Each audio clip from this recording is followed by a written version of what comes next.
World Life, Big Match John, just get motherfucking stabbed, son. The champ is back!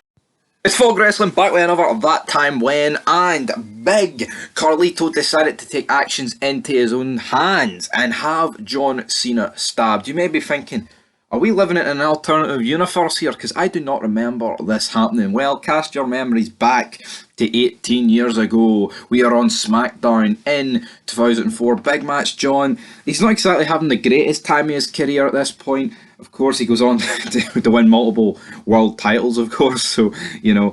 But around this time, we did have Carlito. It's weird to think that Carlito, like, when you think of Carlito, you just think of Raw, don't you? You don't actually think of SmackDown, but he was on SmackDown at this point. Big Match John was US champion.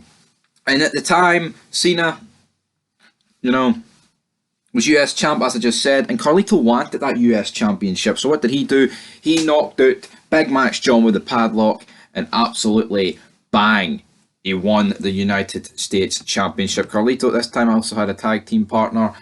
Well, I'll say tag team partner, more of a bit of a heavy beside him, and his name was called Jesus. I remember watching, I can't remember what DVD it is, because I don't actually have Survivor Series. Armageddon 2004, which is basically the finale of this feud. But I think it's Survivor Series 2004. Cena's definitely on that show, I believe, where it basically talks about this, because I think it's like, because I remember it's on a different DVD that I watched when I was a kid, and I was like, fuck, that actually happened. And it's mad to think it did happen, right? But basically, Cena's in the nightclub, he's having time with the ladies, and he gets absolutely jobbed out. He gets stabbed in the side. Holy moly. But the way they actually did this in terms of television, Jim Ross revealed on Raw that Cena was at a medical facility as a result of an incident in a nightclub. But then, we had no mention of it. And the due reason to this, like the kayfabe reason is that he got stabbed, but in terms of real life, he actually had to go and film The Marine, because of course The Marine came out not long after. I thought The Marine came out in 2006, which is weird that if he filmed it in 2004, that it comes out in 2006. Maybe it came out in 2005, but usually when it comes to my years in terms of movies, I have a fucking memory like no other. But then fast forward to SmackDown,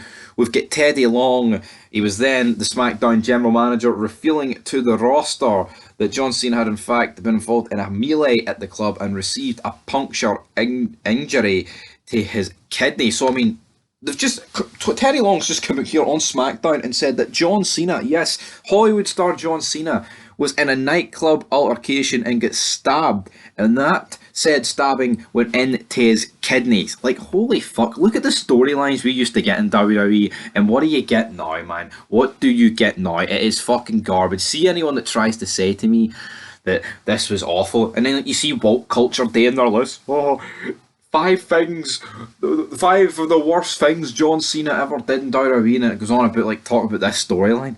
This is a fucking belter of a storyline. A guy getting stabbed, you know what I mean? Carlito wanted Cena out of the title picture, wanted Cena dealt with, and what did he do? He put a hit in motion and got him wiped out and got him stabbed in a nightclub. What do we get now, man? Look at back at Austin getting run over, him getting stabbed, people getting fucked off bridges, thrown into water, getting attacked backstage. All these things, man, burnt, houses invaded, and what do we get now? We get Johnny Wrestling. Johnny fucking Wrestling. That's what we get now, and the guy absolutely fucking sucks, man. He does absolutely hate this, man. But the weird thing about this is, even when it is revealed that it was Carlito that put the hit in motion, like, it just doesn't help. You know, Jesus is the guy that stabbed John Cena. It's like this guy's just not over. No one knows who the fuck this guy is.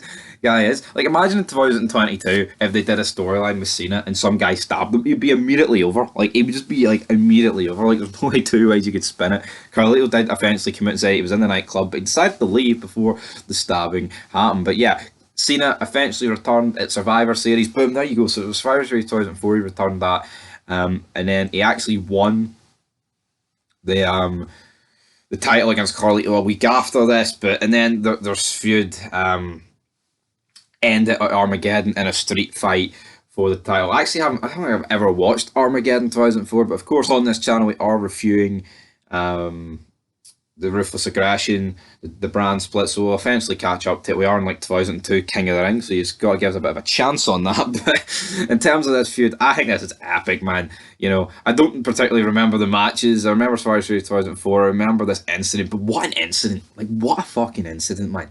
And people wonder why wrestling today sucks, man. Just look at the state here. Look at the stuff it was producing in the past. Oh, but these years sucked. The Ruthless Aggression wasn't as good as the Attitude Era, man. Oh, Walt Culture's coming out and saying 2003 was one of the worst years in company history. What? 2003? I know this is 2004, but don't listen to Walt Culture, guys. Not today. Head over to Walt Culture, Cultaholic, all those wee fucking freak show bastards that haven't left their mom's basements, and come over here. Subscribe. Unsubscribe for them. Subscribe to us. We'll make money together. Till next time. Peace.